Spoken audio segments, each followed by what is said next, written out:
Kathryn here with Handmade by Circle Art Designs. Well, let's make a mulberry pearl and amethyst teardrop necklace with matching drop earrings. This is our December project number 1, and happy Advent, y'all!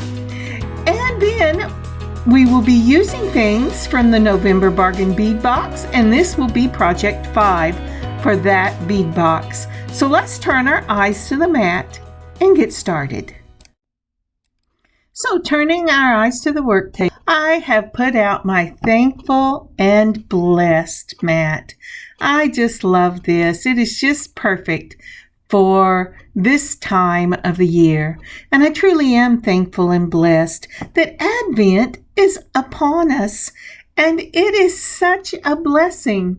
A lot of times I wonder, is winter ever going to get here? And then one morning you wake up and the Lord has blessed you with cold, clear, crisp weather.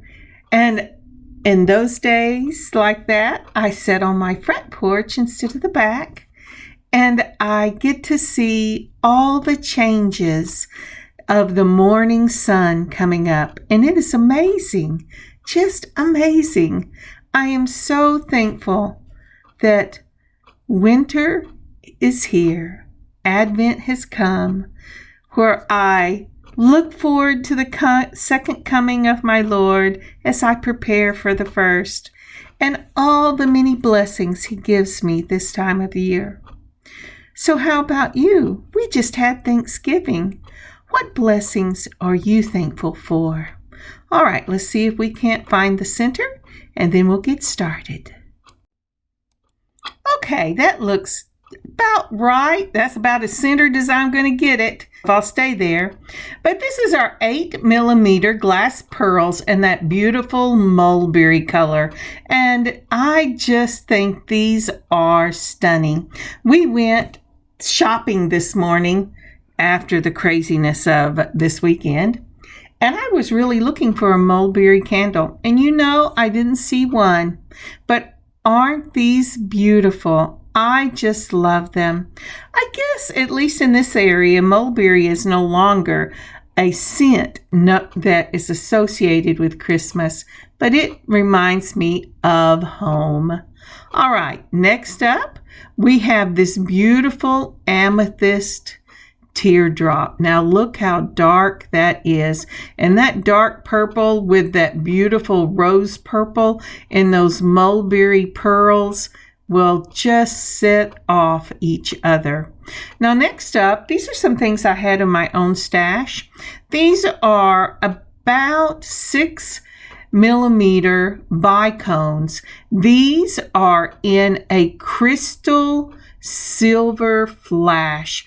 They paint, or however they do it, the back on it silver, and that reflects that beautiful diamond look on the front. And this will be a perfect complement to those mulberry pearls. Aren't those beautiful? I picked these up at Hobby Lobby, and I worked with them last year. I put them in my stash, and here they are again. But I will check and see if I can find them. Now, I am going to use a pinch bell for this.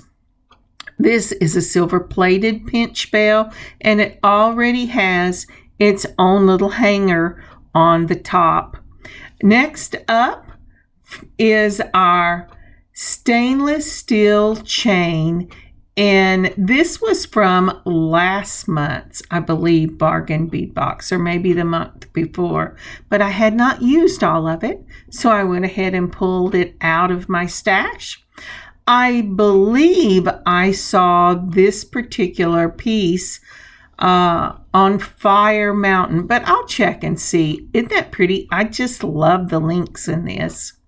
All right, but I'm going to go ahead and put it in for right now because I don't want to, make a mess and drop it or ruin it or whatever, lose it. That's more it. I also pulled out this chain just to show it to you. This is a beautiful chain that I got from Hobby Lobby. And then I pulled out from my own stash a toggle that I will be using. And we will also need some silver. This is a bright silver. Wire guards, because we're going to go ahead and bead this on wire. I was thinking I might do something different, but because of these pearls, I really wanted it on something substantial if I was not going to do it on pearl thread and knot it. And I didn't want to do that for this particular piece. Now I have pulled out some teeny little 15-0 in that jet black seed beads. I want these because they will give the nod to the knots that should be between the pearls. Then I'm going to pull out my silver 3mm spacer balls, and I will also end up having to use 11-0s because the holes in those bicones are too big for the little 15s. I pulled out my silver beading wire. This was such a blessing when I got it. I have used it for a solid year and there is still wire on there. And here are the 11-0 seed beads in the jet black as well. So I have the 15-0 and the 11-0 in the same color. I will use the 15 with the pearls, the 11 with those beautiful bicones. They are so pretty. So let's see here. How am I going to work on this? I'm first going to put on a spacer ball because I want to make sure I have some place to go with this. Then I put on an 11-0. Then that beautiful, it's almost a diamond cut on that bicone. It is so pretty. And then I put on another 11-0 and then a 3mm spacer ball. So to repeat, well, I'll repeat in a minute. So then we're doing the 15-0, the pearl, the 15-0, and isn't that pretty? And a spacer ball. Now, if you notice, because I'm using those 15-0s, from a glance, it looks almost like I'm using a black thread and I'm tying it off between the pearls. Although I'm not, but it gives that illusion and I really like that.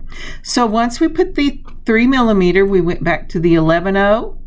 Then we put on the bicone, an 11-0, and another spacer ball. And I just think that is gorgeous. I really, really love this piece. Let's see if I can't get, I have got beads everywhere. Let's see if I can't figure out what I am doing and where I want this mess. You know what happens is I will pull things out and then I will take that cord off, and it's, you know, it's very flexible and it just will flip through the beads and they'll fly everywhere.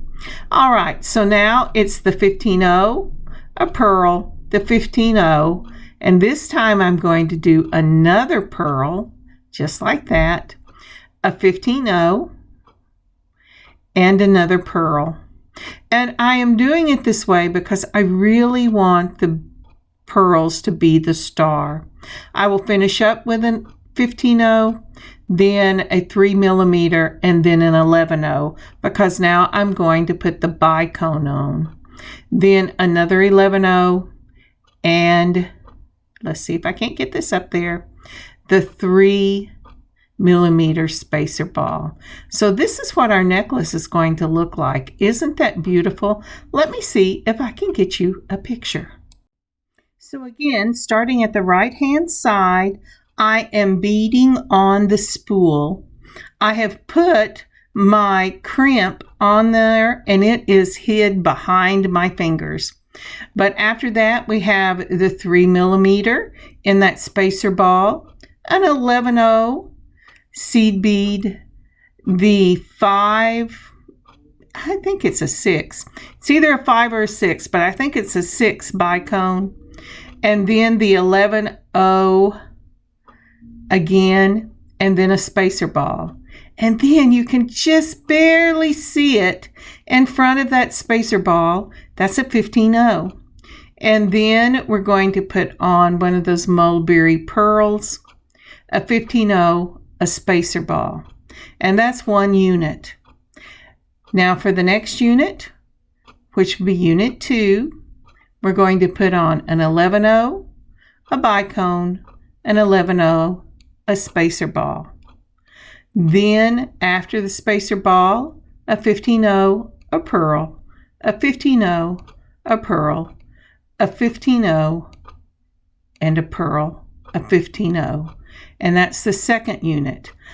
And I will move between the first unit, which is bicone, pearl, bicone, and the second unit, which is 3 of the 8-0, the 8mm pearls with the 15-0 seed beads.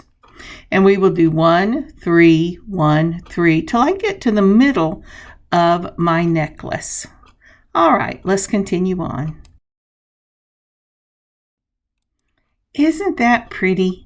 All right, let's go ahead and continue just a little bit. Now, what I said, remember, is we have component 1 and component 2. We have that bicone we've already put out with 11-0s. So now we're doing a 15-0, the pearl, and a 15-0 and a 3mm bicone. And so, as you can see, it's a 1 and a 3, just like I said in the other piece. And the rule of thumb with this piece, if you're using the larger bicones, bicones always have 11-0s with them. Pearls always have 15-0s with them. So I have finished up my single, and now I'm going to do the 3. Then that will be a 15-0, a pearl, a 15-0, a pearl, and a 15-0. And as I said, when I get to the middle, I will meet you back here. See you in a minute. But before we move on, would you take a moment and pause this and like and comment on this video? That would be a real help. And if you haven't subscribed already to our channel, would you please subscribe to the channel and click the notification button? That would really help us as well. And just one more thing, share. Please share this video with others. Thank you so much. All right, let's move on. Isn't that pretty? I just love this. And whenever those little bicones catch the light, they are just beautiful. All right, I have finished up with a spacer ball. And this is the pendant that we're going to use. Let me get my fingerprints off of it. I don't know why I get my fingerprints off of it, because I'm going to just mush it all up again. But what I'm doing is, these are lightweight enough that I can go ahead and pull them. I know, that's amazing. I can pull them apart with my fingers. If you've watched me for very long, you know what I'm talking about. All right, so one of the little teeth go in the front, one of the little teeth go in the back. Oh, and it's time to do my fingernails again. And then I push it in, I mash it down with my fingers, and then I'm going to take my nylon pliers, because I do not want to scar these silver plated pieces. And I'm opening it up as wide as it can, catching the small of it, and then mashing it shut. Then I'm going to mash a little more with my fingers and make sure that's really closed. And then this piece is ready to hang. And you might be wondering, well, you haven't got the necklace finished yet. That's true, but this particular bell has a second piece. Usually I would just put the bell on and do this later, but I have to do the whole piece unless I want to risk ruining that top piece by trying to take it off. So the first thing I'm doing is I'm putting on some of the, well, let's get it through there, Kathryn. Oh, what I'm doing is, there is a little mark, a maker's mark on this piece, and I'm looking to decide if it's on the back, the front. But these that I bought, these are the newest ones I've bought, their maker's mark is right on the top of the curve. I went, well, look at that. So it doesn't matter. I got it on right anyway. So I should have looked before I put it on. But so now then, I have put the little 15, I'm sorry, I put the 11 O's, so it has a 3 millimeter. I have 4 of the 11 O's. I put my bell on that so they will ride on that instead of the wire. And then I put on my 3 millimeter, and now I'm going with 15-0 pearl, 15-0 pearl, 15-0 pearl. And the reason I'm doing that, if you see this picture here, is I am actually mirroring one side with the other. If I was going to continue the pattern, I would have started with component 1 again, because I had just done component 3, but I am actually doing component 2, so that I will, and this is a hard word for me, mirror the thing. I say mirror, and that's always wrong. So now I want to see how much play is in this necklace for it to swing. Now that's quite a bit of play in this necklace, and it is really more than I want for this particular piece.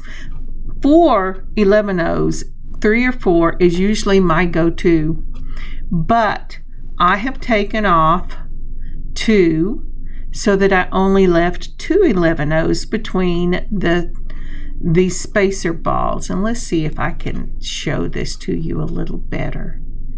Oh, I think I'm up there. There I am. Well, there I am almost. Come on, Kathryn. So it goes from after the pearl and that 15-0, I did a 3 millimeter, 2 of the 11 O's for this particular bell. If it was wider, I would do different. Then another of the 3 millimeter spacer balls. Once I do that, I do component 2. Component 2 again will be a 15-0, a pearl, a 15-0, a pearl, a 15-0, a pearl, a 15-0, and a 3 millimeter spacer ball. So it should look just like that. And see, that doesn't give it as much play. When I'm making these type of necklaces, I don't like a lot of play in my necklace. And so that's why I'm very careful about how much space I give there. All right, that looks like we're about ready for me to finish this up and meet you on the other side. And yes, I'm saying, and mirror it, okay? See you in a bit. All right, and we're back, and let's go ahead and clean this off just a little bit and get all this out of the way. For this, I'm going to be using that bright silver wire guard. I use wire guards to protect the wire itself. You're going to put on your crimp, and then you're going to put on your wire guard. You go up one side of the wire guard with the open end towards your piece.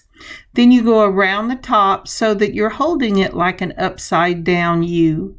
Then you go through the tube going downward towards the necklace and go ahead and put that wire into your crimp.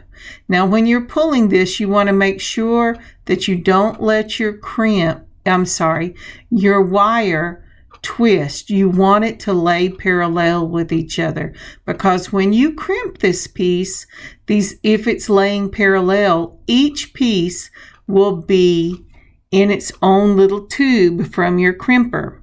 And I'll show you that in a minute. So there are my wires parallel, and now I'm going to go ahead and start pulling this down towards the bead itself.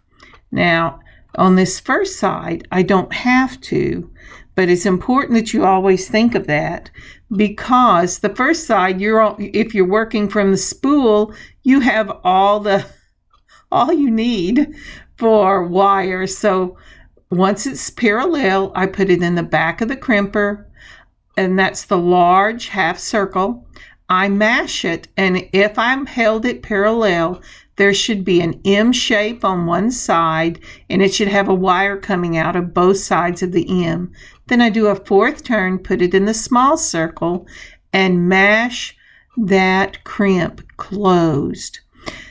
And to make it close, that means that you're going to mash it down, and it will close in and capture both sides of your beading wire.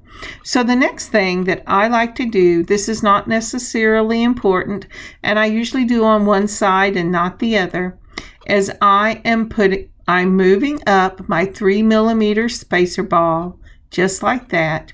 But because of the size of the seed beads, I cannot get this wire through that. And so I'm going to go ahead and I pull my wire away from the beading wire, and I clip it right up against that 3mm spacer ball so that the end of the wire is captured on that. Now, once I hold that in place, I'm going to just gently move all these down so that I can go ahead and cut this from the spool. I use 2.5 to 3 inches of wire when I cut it from the spool. And yes, that will waste some of it, but that's okay, because just think of how much I would have wasted if I got enough to make sure I had enough to do the beading, or how sad I would be if I came along and had not enough when I got to the other side. So I've put on my crimp. I'm going up one side of the upside down U wire guard. Then I'm going around the top. It'll get in that channel. And then I'm going down the tube on the other side. And I am placing my tail in the 3mm, and I'm pulling it taut. Now, this is the trick. I like to put my straight nose pliers in and pull with my chain nose pliers to move that wire down in place. This also, if you started the pull with your wires parallel, you're less likely at the crimp site to get your wires crossed. And what happens whenever you cross a wire is it leaves an airspace for those wires to rub up against, even if you try to capture both sides in the crimp itself, and it's more likely not to hold. So it's really important that you take your time when you're doing your crimp and go ahead and make sure that your wires are parallel when you start your pull. And if you're pulling in one side to the left or the right, it doesn't matter, and they were parallel when you started, they should be parallel when you do your crimp. Now, once you get that done, again, you crimp at the back, you do a fourth a turn, and crimp the M together at the front. And this piece right here is ready to have the chain put on it. Now, isn't that beautiful? I only did part of the word. So what I'm going to do here is I want a 26 to 28 inch necklace, so that I have got 15 inches on this beaded pearl, and the rest of it I am going to do in chain. Let's see, can you see that? Probably not, because my hands have come off the screen again. But what I'm looking for is to see if this stainless steel chain is soldered or if it's something I can open like a jump ring. This particular one was soldered closed. And so what I'm going to do is I'm going to take my old pair of my wire cutters, because it is stainless steel and I don't want to ruin them. And I'm going to go across the place where I want to cut it, and I'm going to cut straight across. Make sure you turn it away from you as much as possible. If you're not wearing safety glasses, you want to make sure when that cuts that it will go right down into the mat and not up into your eye. I wear glasses and I still make sure that it it goes down. Now I'm going to need about 10 inches. So I have measured 5 inches and I have cut 2 5-inch pieces because I do want to use that beautiful clasp on the back. So I am using my oval jump rings for this because the links in this chain are oval. I'm using the smallest of the ovals in this set. I got this set off of Amazon back in the summer. It has bronze, copper, gold, and silver in it, and they come in 3 different sizes. So this is the smallest. It runs about a 3 millimeter. I'm going to use my curved nose pliers, which are smooth, and my straight nose pliers, which have grooves in the grip. Now the reason I do this, a lot of people don't. They will put masking tape on so that it doesn't scratch it. So if you're using a grooved and you are using these little silver plated jump rings and things like that, you are going to want to be very careful with it. But my hands shake so much that I don't have as much strength in my hands as I used to. I make sure that one side is holding that. Otherwise, it flies across the screen a lot. It flies across the screen as it is. But you know, I love this, and I'm willing to work with the situation I have because God is still giving me eyes. I can still feel. I enjoy doing this. It is relaxing. And so I just praise God that I still have the abilities that I have. So, all right. You should see me whenever I start using my sewing machine. It makes my daughter nervous. All right. So I've opened up my jump ring. I put on the beaded section first, and then the chain itself, and then holding it between the two, I close one side. I open only one side, I close only one side. I make sure that the other side is steady. And you always want to do, if you start with your beaded section, the other side, start with your beaded section. You want them to lay parallel to each other. And yes, a lot of times it doesn't matter, but when it does, you've built in that habit. Life is kind of like that. It's building in habits that will give you good stead whenever you least expect it. So again, I put on the beaded section, I put on the chain, I'm holding one side steady, and that's the one with the grip, and then with my curved nose, I go ahead and close it so that most of the chance of scratching is with my smooth pliers. And so I now have that on both sides.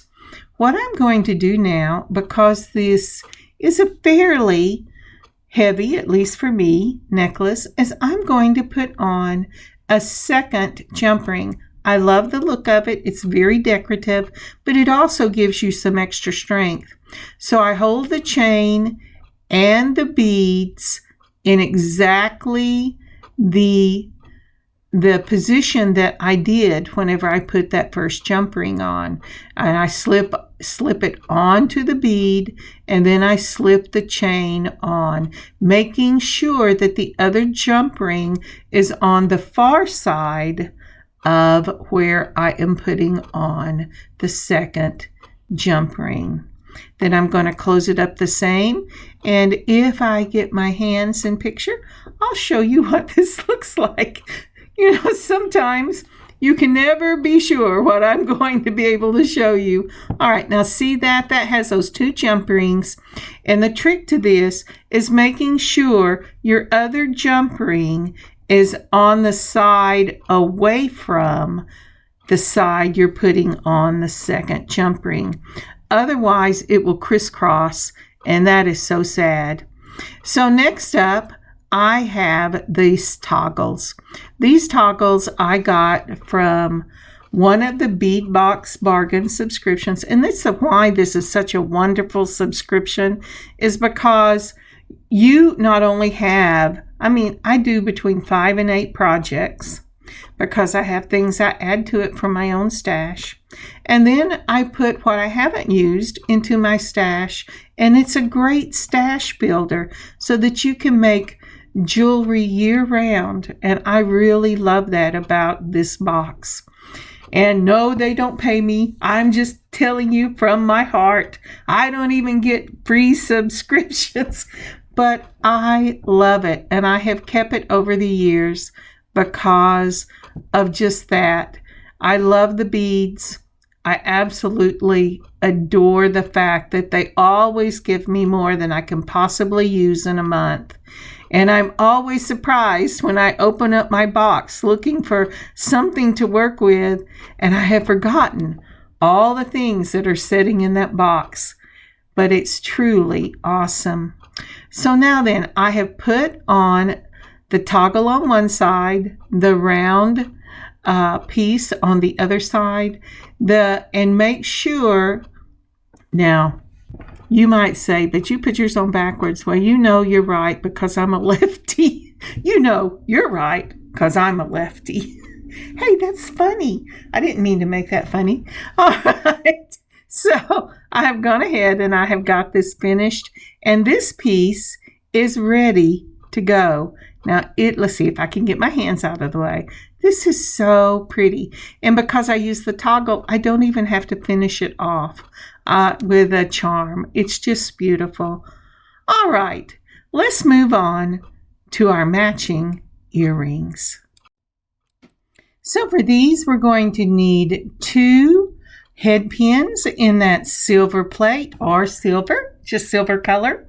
Then I'm also using 2 of the pearl, and then I'm using 9, I believe it's 9 links of my chain, but it's just about an inch. I'm going ahead and I'm pulling out some of those 3mm jump rings. I have some of the bright and the 3mm spacer balls, and up here at the top, these are clips. These are like a lever back clip, and I am using these for me, but any of your lever backs or your fish hooks or even your studs with loops will work for this. I personally am just using these. They were out on my table because I made me a pair, and so that is what I'm doing. Okay, so I was looking to see, what are you doing, Kathryn, here? So I counted how many of the links that I needed. Now I'm counting the same thing on the other, and I put one of the head pins or whatever piece of wire you have laying around in the link that I'm going to need. Once there, leaving that on the link, I go 1 link up. I take and I'm going to cut this, and I did put it into the mat. And make sure, remember, you want to use your not so good pliers because this is stainless steel. And now I'm straightening it because I bent it whenever I was using it. And I'm going to go ahead and I'm going to add the head pin, the pearl on to my head pin. And these are one of the ones with a little round drop on the bottom of the head pin as opposed to the flat head pin. Then I added one of the 3mm spacer ball, and I'm going to turn this piece because these head pins are kind of soft. I push it away from me, and I am right up against that 3mm on the tips of my straight nose pliers. Then I turn it around the top, all the way down, turn it again so the circle is sitting on the bottom, and then I am just wrapping this right on my straight nose pliers. Just like that. I have done 3 complete turns on this. Now I'm giving it a slight half turn. I'm putting this back into my straight nose pliers so that once I have straightened up the piece, made sure I like it where it is, I put my flush cutters right up against that, cut it off into the mat, and then I'm going to take my round nose because they don't have any grip, and I don't want to ruin these little silver plated wires. And I pushed that piece right in and straightened up my circle. And that is one of the charms ready for these drops.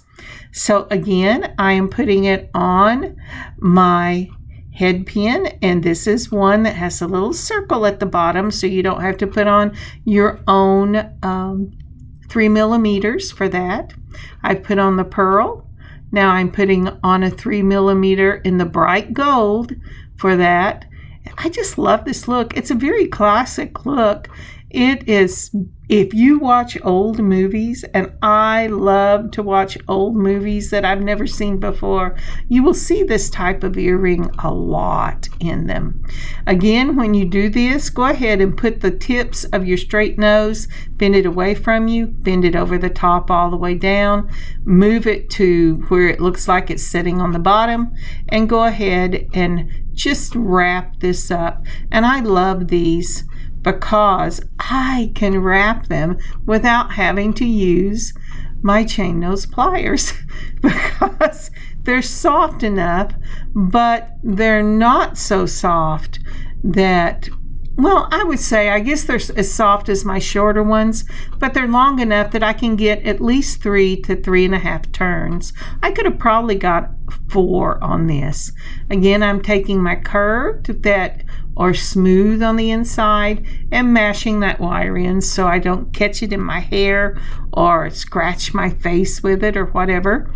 And so next up, I'm going to go ahead and use my straight nose and my my curved nose and my chain. I'm going to grip that little bitty 3 millimeter with my chain, and then with the curve, I opened it with the twist of one wrist.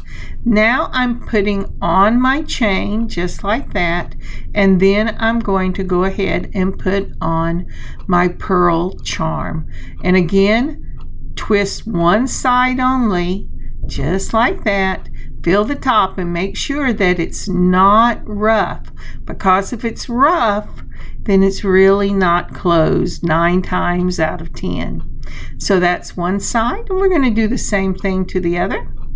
Let's see here, we're going to get one of these, hold it with that chain nose plier, make sure your little split is at the top, and for ovals, the split is on the side, and it makes it less likely to come apart and have you lose what you have been working on. Put your chain, then your charm, because that's what I did the first time.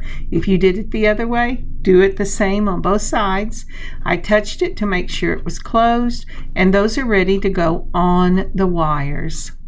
So we're going to take and we're going to go ahead, make sure I know where the front is. And again, like I said, these are new. I have not bought them before, but they really have the feel of lever backs. And I really like that. I mean, I just really like that look. They look pretty on. And so I'm going to go ahead and put my chain on first, and then I'm going to put on that ear wire, and then I'm going to go ahead and close that up with a twist of one wrist. Now, if this is too long for you, when you're doing something, you need to take into consideration how long the charm and the wrap for the charm is going to be. If you like it short, instead of doing 9 loops, if yours are comparable to mine, then maybe only do 5. It's really what you like, or what the person that you are making this for likes. The other thing is, if you're making it to sell, consider offering different lengths. It doesn't take long to take it off and take it and make it shorter, but you can never make it longer unless you use different chain. Consider offering clips or wires or studs or lever backs. This always makes it special for the person buying handmade, handcrafted jewelry. Now, isn't that pretty? I just love these. All right, let's take a look at what we've done. Put out the heart, and let's move it where you can see the whole thing, and let's look at the finished project. Now look at that necklace. That is such a deep, deep purple amethyst, and with that mulberry, that rose-colored purple mulberry, that is gorgeous. And I love the toggle on this. I have to tell you, toggles are not something I use all the time, but this is an outstanding, classic pearl look. And I love it. If say you don't have that amethyst, you don't have to put a pendant on it. You can just make the pearl piece itself. If you don't like to tie the pearls, or maybe like me, your hands shake and it's difficult sometimes to tie it, remember, 15 O's with pearls give it a look of tied. It's not a complete look, but it's a magic look. Now isn't that pretty? That is just beautiful. All right, let's see some pictures. Thank you so very much for joining me today. Isn't that beautiful? I just love this piece. And with this mulberry pearl and amethyst, it is perfect year-round. But what an outstanding piece for this winter season. Isn't that lovely? I just love it. And those drop earrings are just classic in their look. Look around in your own stash. See what you have. It doesn't have to be the things that I used. You don't even have to put a pendant on it if you don't want. But go ahead and look around and make one of these for yourselves. This set is great. And if you are looking for Christmas presents, this would be perfect. Again, thank you so much for joining me today. God bless you and God keep you safe. And happy Advent, y'all. We're going to have such an amazing time this year. God bless. Until I see you later in the week, Kathryn, Handmade by Circle Art Designs. God bless y'all. Bye now, and happy beading, y'all.